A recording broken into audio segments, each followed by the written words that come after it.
Doctor Babasaheb Ambedkar साहित्य परिषद व सिल्लोड शिक्षण संस्थाच्या संयुक्त विद्यमाने दुसरे फुले शाहू आंबेडकरी साहित्य संमेलनाला रविवारी उत्साहात सुरुवात करण्यात आली। 2 दिवस चालणाऱ्या या साहित्य संमेलनामध्ये भारतीय संविधान धोक्यात, किती खरे किती खोटे या विषयावर तज्ञांनी आपले मत मांडले।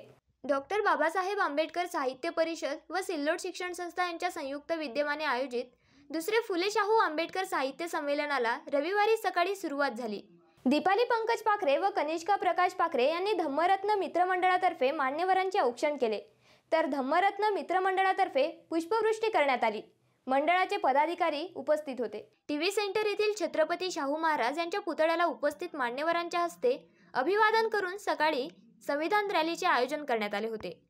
सदर संविधान रॅलीची सुरुवात झाल्यानंतर धम्मरत्न मित्रमंडळाच्या वतीने संविधान रॅलीवर पुष्पवृष्टी करून रॅलीचे नियोजन करण्यात आले होते।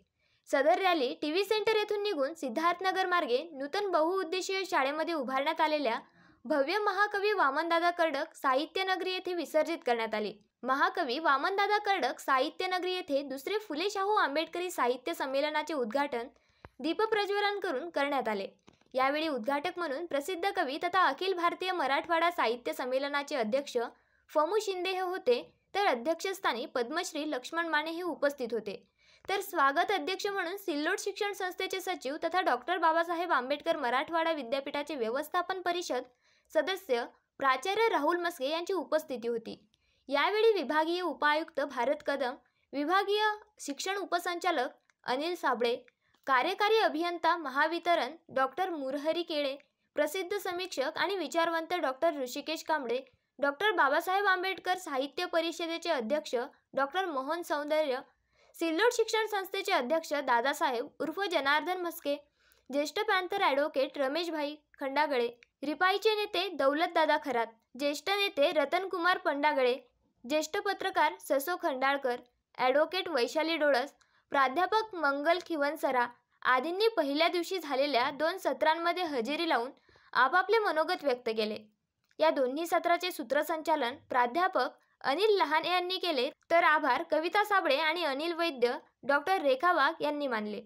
सामान्य कुटुंबातून वर आलेली अशी व्यक्तिमत्व, आई वडील लहानपणीच वारलेत, त्याच्यानंतर मावशीकडे त्यांचा सांभाळ झाला, मातीकाम भाजीपाला विकून त्यांनी शिक्षण घेतलं आणि ज्या वेळेला ग्रामीण भागात ते एखाद्या लग्न समारंभासाठी जायचे त्यावेळेला ते आवर्जून विचारायचे, कारण विद्यापीठात असल्यामुळे शैक्षणिक कार्याशी ते जोडले गेलेत आणि म्हणून ते त्या ठिकाणी आवर्जून विचारायचे इथं शिक्षणाची काय व्यवस्था आहे। तर तेथील नागरिक सांगायचे की नाही, आमच्याकडे कुठलीही शिक्षणाची व्यवस्था नाही, शाळा महाविद्यालयसुद्धा आमच्याकडे नाही आहेत। मग अशा वेळेला दादांनी संस्था स्थापन करून अशा ग्रामीण भागात ज्या ठिकाणी येण्या जाण्याची सुद्धा व्यवस्था नव्हती, विद्यार्थी गावातून शहरात येऊ शकत नव्हते आणि शहरातून कोणी त्या गावात जाऊ शकत नव्हतं, अशा ठिकाणी त्यांनी शाळा महाविद्यालय उभारले। खरंच तर जाफराबादसारखा अति दुर्गम मागासलेला तालुका म्हणजे स्वातंत्र्यानंतर 43 वर्षानंतर त्या ठिकाणी पहिल्यांदा महाविद्यालय शाळा स्थापन केल्या गेल्यात। तेही दादासाहेबांच्या कार्यामुळे त्या ठिकाणी शिक्षणाची व्यवस्था उपलब्ध झाली। मला वाटतं फमू शिंदे सर, आम्ही सिद्धार्थ महाविद्यालयाच्या स्नेहसंमेलनाला त्यावेळेला होतो। त्यानंतर करंजखेड अतिदुर्गम असा भाग आहे, डोंगराळ भागातून तो रस्ता जातो, रानटी प्राणी अशा ठिकाणी माणसाला जाणंसुद्धा शक्य होत नाही डोंगराळ भागातून। अशा ठिकाणी सुद्धा शैक्षणिक काम, शैक्षणिक संस्था, शाळा महाविद्यालय तेथील विद्यार्थ्यांनी शिक्षणाच्या प्रवाहात यावं ह्या भावनेतून या शाळा महाविद्यालय अत्यंत प्रामाणिक विचाराने त्या उभ्या केल्यात आणि आज या शाळा महाविद्यालयाची संख्या जवळपास 14 ते 15 पर्यंत झालेली आहे। सांगण्यासारखं या ठिकाणी असं आहे की या संख्या महत्त्वाच्या नाही आहेत, परंतु ज्या ठिकाणी खरंच शिक्षणाची गरज होती, अतिदुर्गम भाग होता, कारण ते काही एखादे मोठे उद्योजक नव्हते किंवा क्लास 1 क्लास 2 अशा पदावरही त्यांनी नोकऱ्या केलेल्या नाही आहेत, परंतु एक सामान्य माणूस जर खरंच शिक्षणाची तळमळ त्याच्या मनामध्ये असेल आणि हे आपण नेहमीच बोलताना वाक्य वापरतो, वंचित दुर्लक्षित वगैरे भागात केलेले आहेत, परंतु साहित्य क्षेत्रामध्ये पहिल्यांदाच आम्ही संमेलन घेतोय. खरं तर सुप्रियाताईंना ज्या वेळेला मी भेटलो, सुप्रियाताईंना ही संकल्पना फार आवडली आणि मी येणारच अशा पद्धतीने त्यांनी सांगितलेलं होतं. आणि काल परवापर्यंत माझं त्यांच्याशी बोलणं झालं, परंतु राजकीय घडामोडी अशा काही घडल्यात की त्यांनी मला सांगितलं की ऑफिसून मला कळवण्यात आलं की मला जमणार नाही, परंतु पुढच्या ज्या काही तुमचे काही कार्यक्रम असतील त्या कार्यक्रमाला मला आवर्जून बोलवा, मी येणारच अशा पद्धतीने त्यांनी काल सांगितलं. आणि जसं संकट विमोचक म्हणून आपण फमू शिंदे सरांना या ठिकाणी, खरंच तर महाराष्ट्र आणि मराठवाड्याचे लोक इतके भावनिक आणि प्रेमळ आहेत की एकमेकांना कधीही कुठल्याही परिस्थितीमध्ये साथ द्यायला मागे पुढे पाहत नाहीत. आमच्या संस्थेसाठी सुद्धा आपल्यासारखे मान्यवर आमच्या पाठीशी असतात, त्याच्यामुळे आम्हाला कायमच ऊर्जा मिळत असते. खरं तर लहाने साहेबांनी म्हणलं की साहित्य संमेलन कशासाठी हवं आहे. समाजामध्ये संवाद साधण्याचं साधन म्हणजे साहित्य संमेलन. मी बऱ्याच दिवसापासून व्हॉट्सअप युनिव्हर्सिटी, गुगल युनिव्हर्सिटीमध्ये, त्याच्यानंतर यूट्यूबच्या युनिव्हर्सिटीमध्ये ॲडमिशन घेतलेलं आहे.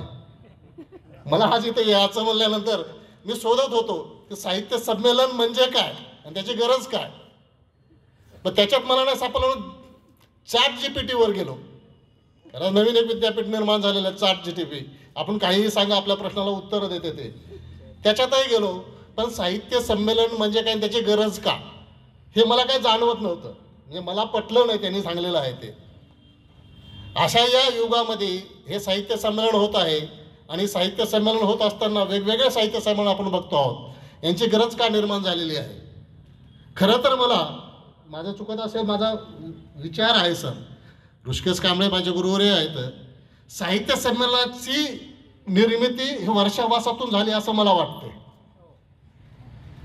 मी विचार करत होतो की साहित्य संमेलन कसे झालेले आहे. वर्षावास म्हणजे काय. एक धार्मिक रूप, एखादा धार्मिक शब्द लावला की तो शब्दामागे सगळं झाकलं जाते. खरं तर बौद्ध कालखंडामध्ये हा वर्षावास होत होता आणि त्या वर्षावासाच्या अनुषंगाने आपण जर पाहत असाल की त्या काळाचे बनते तज्ज्ञ होते, फिलॉसॉफर होते, सायकोलॉजिस्ट होते, सोशॉलॉजिस्ट होते, वैद्य होते, ते समाजामध्ये फिरत होते, समाजाप्रमाणे समाजाला जागृत करत होते, समाजाला एज्युकेशन देत होते, समाजामध्ये आपलं ज्ञान देत होते, समाजाकडून विचारलेल्या प्रश्नाचे उत्तरं देत होते. आणि ज्या ज्या वेळेस समाजानं विचारलेल्या प्रश्नाचे त्याला उत्तरं देता येत नव्हते, ज्या ज्या वेळेस ज्या प्रश्नांना आपण उत्तर दिलं तर समाधान होत नव्हतं, त्यावेळेस वर्षावास हा कालावधी म्हणजे पावसाळ्यामध्ये हे बनते जे एकत्र येत होते, हा संघ एकत्र येत होता. हा संघ विचारविनिमय करत होता की तुझ्या संदर्भात कुठले प्रश्न समाजामध्ये मांडलेले आहेत, समाजाचं समाधान झालेलं आहे का, नवीन कोणते प्रश्न उपस्थित झालेले आहेत, समाजाने तुम्हाला कोणते प्रश्न विचारलेले आहेत, त्याचं तुम्ही समाधानकारक उत्तर दिलं का, याच्यावर चिंतन, अभ्यास, मनन होत होता जात होते. आणि आपण केलेलं उत्तर, आपण केलेलं चर्चा, आपण केलेला अभ्यास, आपण केलेलं संशोधन, या अनुषंगाने समाजाने विचारलेले प्रश्न त्याला ते उत्तर देत होते. आणि ज्या प्रश्नामुळे आपल्या समाजाचं समाधान झालं नाही त्याचं समाधान करण्याचा प्रयत्न करत होते. म्हणजेच साहित्य संमेलन कशासाठी करतो की जगामध्ये संवादाची फार आवश्यकता आहे. लाने साहेबांनी सांगितलेलं आहे, संवादाशिवाय माणूस जिवंत जगू शकत नाही. माणूसच नाही तर सजीव प्राणी सुद्धा जिवंत जागू शकत नाहीये. संवाद माझ्या मते दोन प्रकारे होत असतो. एक काहीतरी मागण्यासाठी, नाही तर कोणाला सावध करण्यासाठी. हे साहित्य संमेलन मागण्यासाठी नाही, तर सावध करण्यासाठी आहेत असं माझं मत आहे. आपण आंबेडकरांनी सांगितलेलं होतं की आम्हाला शिक्षण हे वाघीणचे दूध आहे, जो पिईल ते गुरगुरल्याशिवाय राहणार नाहीये. पण वाघीणच पाहायची आम्हाला संधी नव्हती. तशा प्रकारे ज्यावेळेस बाबासाहेब शिक्षणाबद्दल पुढे काय म्हणतात, शिक्षण अशा रीतीने द्यायचे की त्यामुळे प्राध्यापक मंडळी या आपण आपल्या विद्यार्थ्यांना शिक्षण देत आहात. तरुण प्राध्यापक आमच्या समोर आहेत, आमचे ऋषिकेश कांबळे साहेबांसारखे विचारवंत प्राध्यापक आहेत. शिक्षण अशा रीतीने द्यायचे की त्यामुळे भारतामध्ये बौद्धिक, सामाजिक आणि नैतिक लोकशाहीचे प्रचालन करता येईल. आज होते का लोकशाहीचे प्रचालन या पद्धतीने, आणि आम्ही तसे विद्यार्थी घडवतो का. एक काळ होता आम्ही विद्यार्थी घडवत होतो. आज सगळं ऑनलाईन सुरू आहे. बसके साहेब आपण उद्घाटक आहात, यदा कदाचित पुढचं साहित्य संमेलन ऑनलाईनच घ्यावं लागतील. हां, सिस्टीम फार बदललेली आहे. क्लास सगळे ऑनलाईन होत आहेत. तुमच्या क्लासला किती लोक येतात बघा. आणि ऑनलाईनला किती लोक होतात बघा. आमच्या शैक्षणिक संस्था बंद पडत आहेत, कागदावर हजेरी आहे, पण फिजिक्सवाल्याच्या जर तुम्ही पाहिलं तर सकाळी 6 वाजता तुम्हाला लाईन दिसते विद्यार्थ्यांची, युनिफॉर्ममध्ये ड्रेस घालून. ते फिजिक्सवाला एक क्लासेस चालतात ना, अशाची संख्या वाढत आहे. म्हणजे काय चाललं आमच्या शैक्षणिक संस्थेसंदर्भाचं, शैक्षणिक व्यवस्थेसंदर्भाचं. अशा परिस्थितीमध्ये ही व्यवस्था निर्माण करण्यासाठी, आणि मला खरं तर ऋषिकेश कांबळे साहेबांचं भाषण मला नेहमी ऐकते, त्यांचे विचार ऐकतात, मी त्यांच्या घरी जातो. हा एक साहित्यिक असा आहे की समाजाला प्रश्न विचारतो, व्यवस्थेला प्रश्न विचारतो, शासकीय व्यवस्थेला कामाला लावतो. हा एक साहित्यिक आहे. विचारवंत संपले किंवा मी मला तसा विचार कर अशी जर यंत्रणा निर्माण झाली तर आपण हरणार आहोत. आपल्याला असे साहित्य समजलं पाहिजे की समाजाला प्रश्न विचारायले, व्यवस्थेला प्रश्न विचारणारे आणि समाजामध्ये परिवर्तन घडवून आणणारे आम्हाला साहित्य निर्माण होणं गरजेचे आहे. कारण आपण जर पाहिले की हे शैक्षणिक संस्था, मी दादासाहेबांसंदर्भात पुस्तक वाचताना रात्रीच वाचत होतो, मागे वाचलं होतं की काय आजच्या संदर्भात काय बोलावे. मला दादासाहेबांसंदर्भात बाबासाहेबांचं एक वाक्य, एक पॅरेग्राफ मला आठवलेलं आहे, मी आता वाचून दाखवतो आणि माझे 2 शब्द संपवतो. दादासाहेब, तुमची तुमच्या ध्येयाच्या पावित्र्यावर अटळ निष्ठा असली पाहिजे असे बाबासाहेबांनी एकदा म्हणलेलं आहे. ज्या लोकांमध्ये आपला जन्म झाला आहे त्यांची सेवा करण्यासाठी कर्तव्यपूर्ती हेतूने जे लोक आत्मप्रेरित होत धन्य होत. तुमचे ध्येय उच्च, उदात्त आणि महान आहे आणि तुमचे मिशन तेजस्वी व गौरवशाली आहे. जे आपला वेळ, बुद्धी, आपले सर्वस्व गुलामीच्या निधनासाठी पणाला लावतात ते धन्य होत. जे गुलामगिरीत जखल्यांना स्वतंत्र करण्यासाठी महान संकटे, हृदयविदारक मानहानी, वादळे आणि धोक्याची पर्वा न करता जोपर्यंत पददलित जनतेला आपली मानवी अधिकार प्राप्त होत नव्हते तोपर्यंत संघर्ष करीत राहतात, त्यांचा विजय असो, असं बाबासाहेब आंबेडकरांनी म्हटलेलं आहे. मस्के साहेब, दादासाहेब मस्के साहेबांनी करंजखेड्याचं उदाहरण दिलेलं होतं. माझा बराच त्यांच्यासोबत सम्यक संघ आहे आमच्या इथला औरंगाबादचा, तर संघासोबत चर्चा होत असताना करंजखेडचा शाळा स्थापन करण्याचा अनुभव सांगलेला होता. लक्ष्मण माने आणि आम्ही अनेक समारंभामध्ये एकत्रित असतो, पूर्वीही होतो. हा मोठा मनस्वी मराठीतला लेखक आहे आणि आपल्या लेखनातलं, विचारातलं म्हणणं सोपं असतं, पण आयोजन करणं किती अवघड असतं हे आयोजकांनाच माहिती असतं. पण अवघडालाही सोपं करून कसं दाखवायची ह्याची प्रेरणा बाबासाहेबांनीच आम्हाला दिलेली आहे. त्यामुळे इतकी मोठी शक्ती आमच्या पाठीशी जेव्हा उभी असते तेव्हा कुठल्याही संघर्षाला सामोरं जाताना कोणती धास्ती बाळगायचं कधीच कारण नसतं आणि राहिलेलंही नाही. मित्र, खरं तर स्वतः सुप्रिया जर आल्या असत्या तर अजून खूप आनंददायी प्रसंग घडला असता. त्या कधी तसं टाळणारी व्यक्ती नाही. काही आता राजकीय घडामोडी तर पदोपदी चालूच आहेत, त्याच्यामुळं कोणाचं कधी काय होईल आणि कोण कधी काय होतील काही सांगता येत नाही. पण जे काही कुणाचं व्हायचं असेल ते काहीही हो, ते फक्त आपल्या बाजूनं प्रेमाचे निघावेत एवढीच आपली अपेक्षा असते आणि सहसा निघतातही. मुळात झरा नसला तरी आपल्यासारख्यांना पाहिलं की तो झरा वाहू लागतो, ही चांगलीच गोष्ट आहे. हा आपला प्रभाव असतो. आपल्या सगळे आपण जाणकार माणसं, रसिक माणसं असतो. त्यामुळे फार एक चांगला बोलण्यामध्ये उल्लेख झाला की, आणि खरंच बाबासाहेबांनी म्हटलं होतं की शिक्षण हे वाघिणीचं दूध आहे. आणि मलाही तो प्रश्न विचारला होता हा उल्लेख करून की बाबासाहेबांनी असं म्हटलेलं आहे की शिक्षण हे वाघिणीचं दूध आहे आणि जो कोणी प्राशन करेल तो गुरगुरल्याशिवाय राहणार नाही. तर मग आमचे नेते आजकाल का गुरगुरत नाहीत? दलित मुलानं प्रश्न विचारला होता. तर मी त्याला एवढंच सांगितलं की दूध वाघिणीचं असो का सकाळी सकाळी आपल्या घरी येणारं असो, भेसळ झाली की हे असंच होत असतं, कोणी बरोबरच नाही. त्यामुळे भेसळ या शब्दाचे काय सामाजिक अर्थ तुम्हाला घ्यायचे ते तुम्ही घेऊ शकता. आपल्याला सगळे संदर्भ माहिती असतात, चिंतन व्यक्त होतं. आणि ही दृष्टी आम्हाला या थोर महापुरुषांनी दिलेली आहे. विशेषतः तीव्र अशी संवेदनशीलतेची दृष्टी बाबासाहेबांनी दिलेली आहे. मी तर म्हटलं की काय एखादी कविता आता मी शेवटी म्हणणार आहे, ती बाबासाहेबांच्या समोर जर मी म्हटली असती तर जवळ घेऊन माझा छान मुका घेऊन माझ्या पाठीवरून बाबासाहेबांनी हात फिरवला असता. इतकं प्रेम बाबासाहेबांचं कवितेवर होतं, फार कवितेवर प्रेम होतं. आता मी कुणी कुठे जन्म घ्यायचा माहिती नाही, परंतु माझा जन्म मराठा समाजात झाला. अतिशय आत्मीयता मराठा समाजाच्या संबंधी बाबासाहेबांच्या मनात होती फार. आणि वंशानं आम्ही एकच आहोत हे आवर्जून नेहमी सांगत असत. बाकीचे नाहीत जवळचे असं नाही, परंतु आता कोणत्या कारणामुळं आम्हाला दूर लोटलं ह्याचं फार दुःख खंत होती. बाबासाहेबांच्यावर मी दीर्घ 2 कविता लिहिलेल्या आहेत, त्या कवितेत हे मी सगळं मांडलेलं आहे.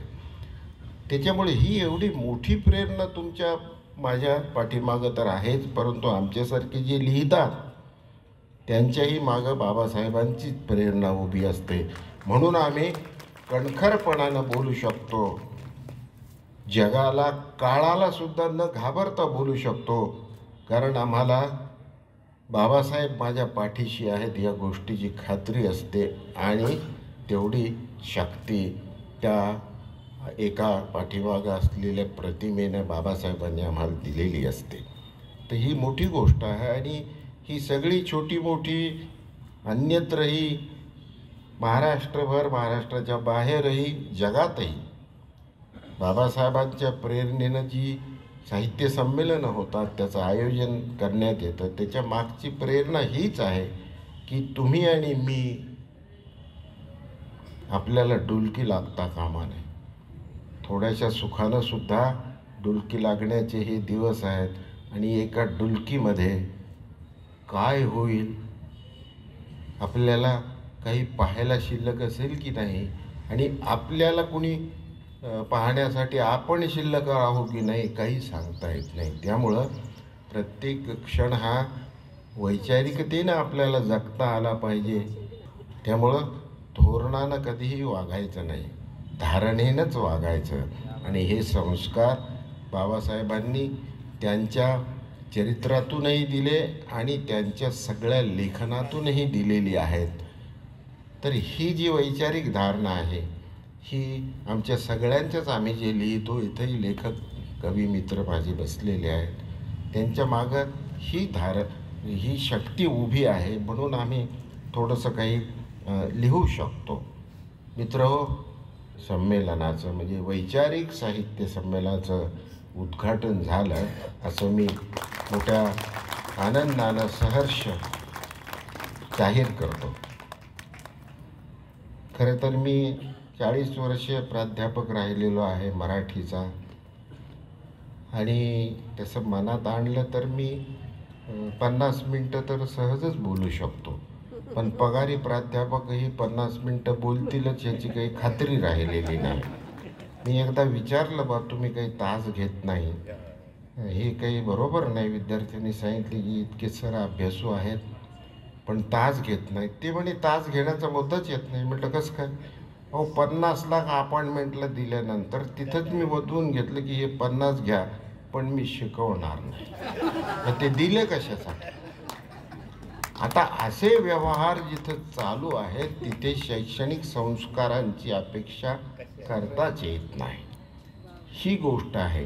आणि नेमक्या अशाच प्रवृत्तींच्यावर बाबासाहेबांच्या लेखनानं प्रत्येक वेळी हल्ला चढवलेला आहे. पण संस्कार,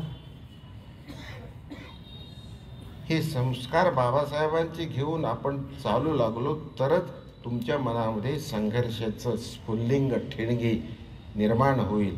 असं थंड गोळ्यासारखं समाजानं राहू नये म्हणून बाबासाहेबांनी हे स्फुल्लिंग तुमच्या मनात टाकून ठेवलेलं आहे, ठिणगी टाकून ठेवलेली आहे. त्या ठिणगीला, त्या स्फुल्लिंगाला सुद्धा भले दिवस येवोत असं म्हणण्याची वेळ आलेली आहे.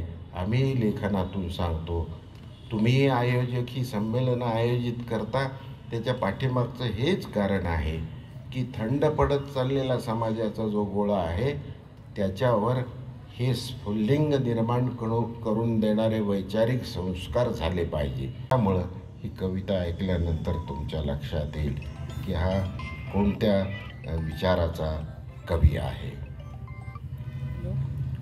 एकटेपणाचीही कधी कधी भीती वाटते.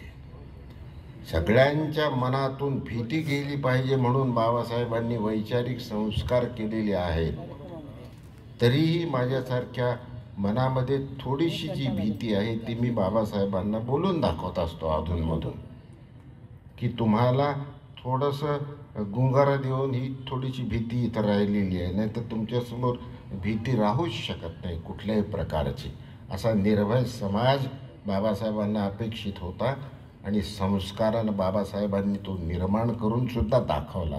पण छोटंसं कुठंतरी गुंगारा देऊन राहिलेली जी माझ्या मनात भीती आहे त्याची ही अभिव्यक्ती आहे. एकटेपणाचीही कधी कधी भीती वाटते.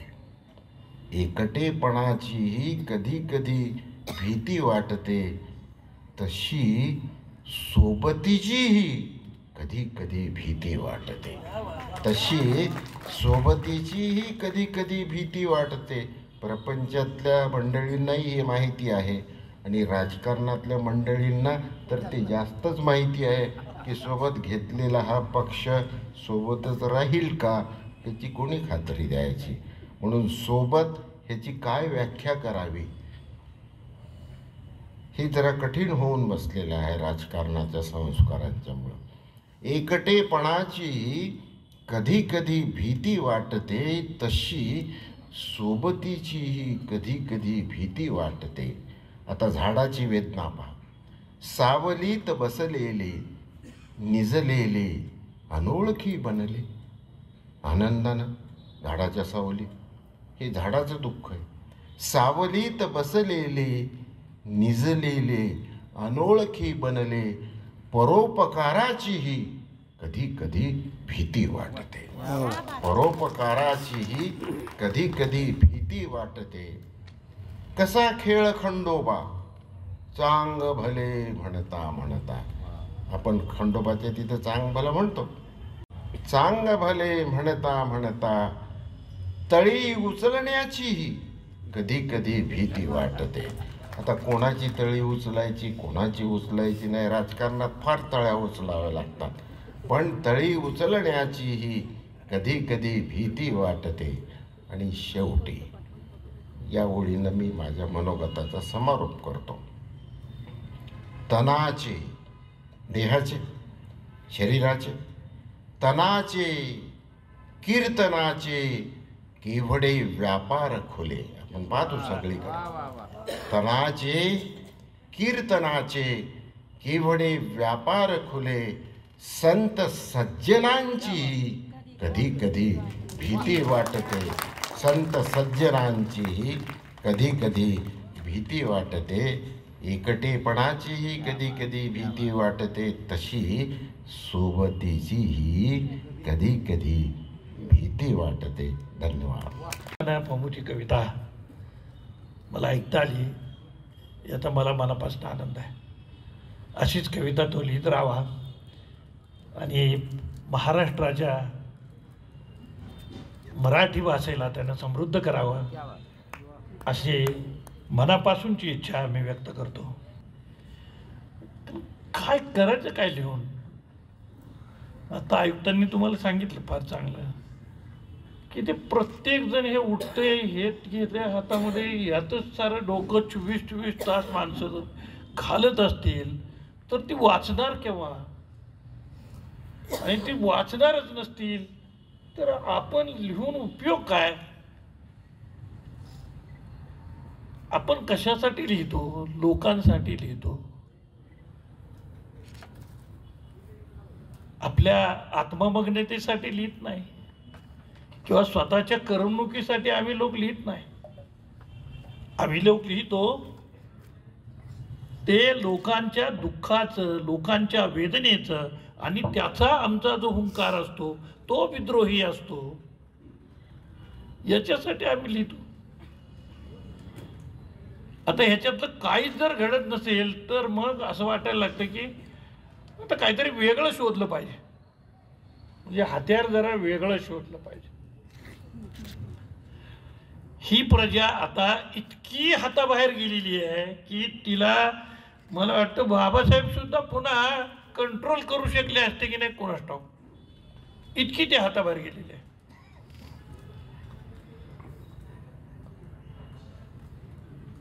आता मग म्हणून सांगितलं की तुम्हाला शिकवत नाही मग खरंच आहे. मी शाळा चालवतो, मला माहिती आहे. अगदी बेड झालेल्या माणसाला जरी विचारलं की पाडा म्हण तर त्याला बेचे पाडे म्हणता येत नाही, ही वस्तुस्थिती आहे. त्याला 12 खडी म्हणता येत नाही, ही वस्तुस्थिती आहे. 12वीच्या पोराला नाव लिहिता येत नाही, ही वस्तुस्थिती आहे. माझ्या कॉलेजमध्ये एक पोरग पास होत नव्हतं म्हणून त्याला पास करण्यासाठी माझ्या मास्तरनं कॉपी दिली त्याला की बाबा ही कॉपी घेईन ती तर लिही, पण त्याला ती कॉपी सुद्धा लिहिता येईल. आता या लायकीचं जर शिक्षण आपण लोकांना देत असू तर त्यातनं निर्माण होणारा समाज हा कोणत्या लायकीचा असेल? ते शाळेत गेले नाही म्हणून अडाणी होते आणि आपण सगळे शाळेत गेलो म्हणून अडाणी आहोत. तर अडाणी माणूस मला परवडतो, हे मी भटक्या जमातीत काम करतो भाऊ. अडाणी माणूस मला परवडतो कारण त्याला एकदा टाळक्यात त्याच्या बसलं ना आणि त्याला पटलं की शाला छोडता नाही. हे शिकलेले माणसं तसे नाही, हे फार दांभिक आहे. ढोंगीपणा, दांभिकपणा, खोटाडेपणा, हे सगळं जे काही आहे हे ब्राह्मणी एज्युकेशनचं फलित आहे.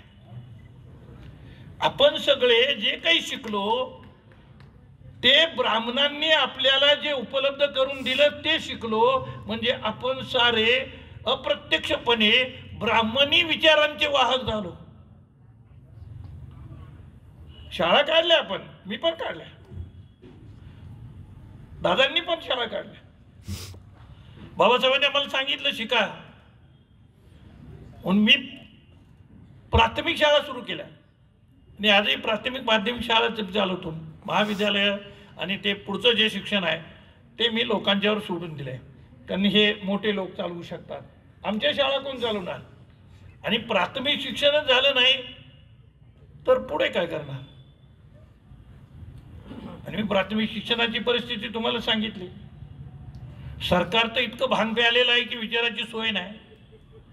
त्या शिक्षणाचं सार्वत्रिकरण करण्याच्या ऐवजी त्यांनी खाजगीकरण करून टाकलं. 67,000 शाळा बंद केल्या आणि तेवढीच दारूची दुकानं सुरू केली. या 67,000 शाळा ज्या जिल्हा परिषदेच्या, पंचायत समितीच्या, नगरपालिकेच्या, महानगरपालिकेच्या बंद पडल्या, या शाळांमध्ये शिकत कोण होतं? कोण शिकत होतं? इथं शिकणारी सगळी पोरं ही बहुजन कष्टकरी समाजातली, शेतकरी समाजातली, शेतमजूर समाजातली, खेड्यापाड्यात राहणारी उपेक्षित वंचित समाजातली पोरं होती की ज्यांचा बाप फार पैसे खर्च करू शकत नाही म्हणून सरकारनं दिलेली ही मोफत शाळा होती. अशी जिल्हा परिषदेची शाळा जर का नसती तर मी शिकू शकलो असतो, फमू शिकू शकला असतं, शरद पवार शिकू शकले असते, कोण शिकू शकलं असतं? आमच्यापैकी कोणीच शिकू शकलं नसतं. आम्ही सारे शिकलो. त्याचं कारण कर्मवीर भाऊराव पाटलांनी शिक्षण गावोगावी खेडोपाडी नेलं, हा एक मुद्दा. आणि तेवढाच महत्त्वाचा मुद्दा सरकारनं म्हणजे यशवंतराव चव्हाण साहेबांनी या संबंध जिल्हा परिषदा उभ्या केल्या आणि जिल्हा परिषदांच्यावरती ही जबाबदारी शिक्षणाची दिली. मास्तरच्या पगारापासून खडूपर्यंत सगळी व्यवस्था खेड्यापाड्यामध्ये केली गेली, म्हणून आपली पोरं शिकत होती. शिकू शकलो असतो. फी भरण्याची तर माझ्या बापाची ऐपतच नव्हती. शक्यच नाही, नवा दामडा सुद्धा द्यायची ऐपतच नव्हती. मी काही एका शाळेत शिकलो नाही. दर 3 दिवसाला माझी शाळा बदलत असे. बिराड बदलले की शाळा बदलायची, पण ती शाळा उपलब्ध होती ना. आज एवढ्या शाळा बंद पडल्या, आपण सारे उदासीन आहोत, मरून पडल्यासारखे, काहीही करत नाही. ना मोर्चे काढतोय, ना मेळावे करतोय, ना पालकांचे मेळावे करतोय, ना पालकांना देणं घेणं आहे. आपल्या सगळ्यांना ते इंग्रजी शाळेत इतकं आकर्षण आहे, तिकडे जातात पोरं. मला इंग्रजी भाषेबद्दल नाही काय म्हणायचं, ती शिका, त्याच्याबद्दल काही माझं म्हणणं नाही. पण ते परवडेल कुणाला? इंग्रजी शाळा ही परवडते कुणाला? ज्याच्या बापाच्या खिशात पैसा आहे त्याला. आता माझ्यासारखे जे लोक आहेत, ज्यांच्या बापाच्या खिशात पैसा नाही, असे कोट्यावधी लोक आहेत, त्यांच्या शिक्षणाचं काय? त्यांचा अधिकार नाकारला त्याचं काय? ही कोणाची पोरं? यांनी शिकायचं नाही काय? आणि पमू तुम्हाला दुसरं सांगतो, तुम्ही आत्ता 10वीच्या वर्गात बसा, 9वीच्या वर्गात बसा, आणि त्यांनी शिकवलेलं तुम्हाला जर काही समजलं तर तुम्ही सांगाल तो दंड मी देतो. इतकं अवघड करून टाकलंय ना की आपल्याला कळतच नाही ते पोरगं काय करते. म्हणजे माझं नातवंड अभ्यास करत असते आणि मला काही ढेकळं कळत नाही. ते उलट मला सांगते तुम्ही गप बसा, तुमचं चुकतंय. माझं बरोबर आहे, कारण हे माझ्या मास्तरने शिकवलं. हातचा खाली दिला का वर दिला काय फरक पडतो? आमचा मास्तर खाली हातचा मांडायचा, ह्याचा मास्तर डोक्यावर हातचा मारतो. आता मला ही इथं नेण्या तुम्हाला मिळालं पाहिजे. आम्ही रिझर्वेशनच्या बाजूचे आहोत. आम्ही सारे आंबेडकरवादी कधीही रिझर्वेशनला विरोध करीत नाही. मग महिलांना रिझर्वेशन असू दे देण्याचा मुद्दा, का शूद्रांना अतिशूद्रांना कोणालाही द्यायचा मुद्दा असो, आम्ही रिझर्वेशनच्या बाजूचेच असतो. आम्ही मराठ्यांच्या रिझर्वेशनच्या बाजूचे आहोत, पण ओबीसीतला काढून द्या याच्या विरोधात आहोत. ते असं कसं चालेल? त्याचं काढून मला द्या. तू तुझं ताट मांड. 48% ज्या राहिलेल्या जागा आहेत, ज्या बामण एकटेच खात आहेत, त्यांच्यातलं हिसकावायचा प्रयत्न कर. आम्ही सगळे तुझ्याबरोबर येतो. का दुखतंय? काय दुखतंय तुमचं? सारख्या मिशा वर पिळताय. आता भमू गंमत सांगतो, माझे तर निम्मे नातेवाईक मराठा समाजात आहेत आणि ते सगळ्या समाजाला मी आतून पाहिलेलं आहे, रोज पाहतो. इतकी विलक्षण परिस्थिती आहे त्या समाजाची, भयानक.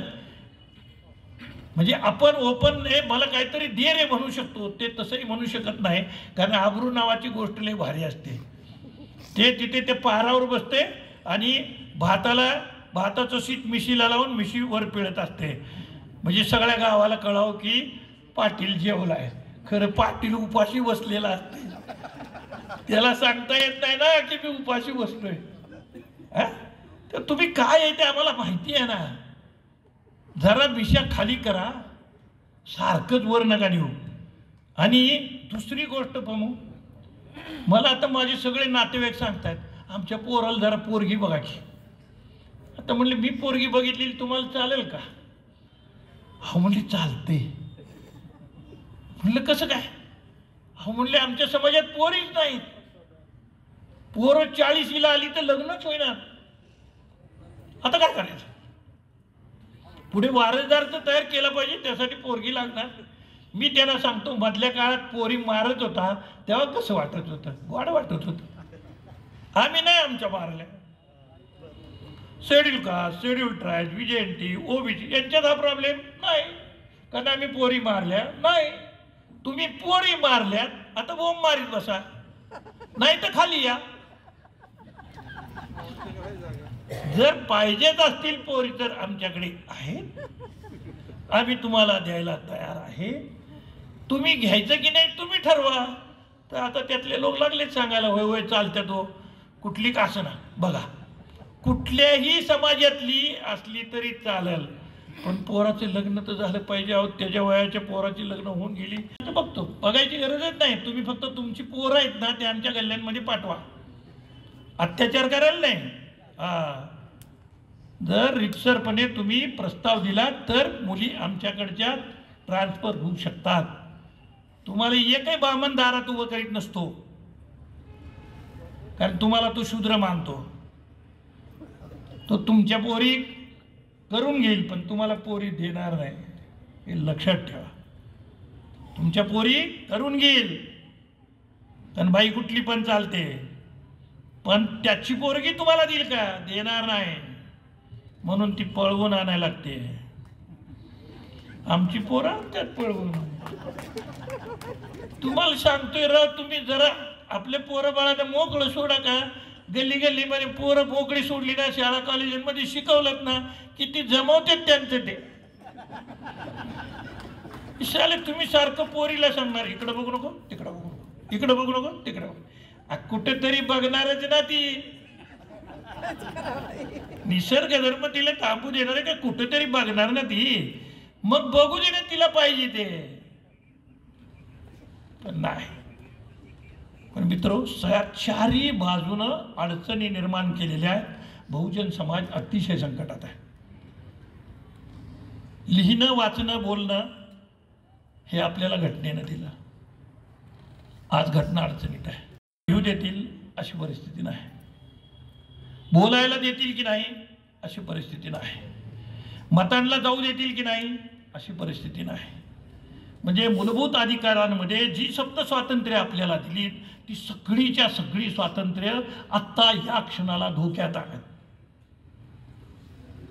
आणि आपण म्हणतो की घटना कोण हात लावते, कोण हात लावते, अर्थ करतोय, भाषा करतोय.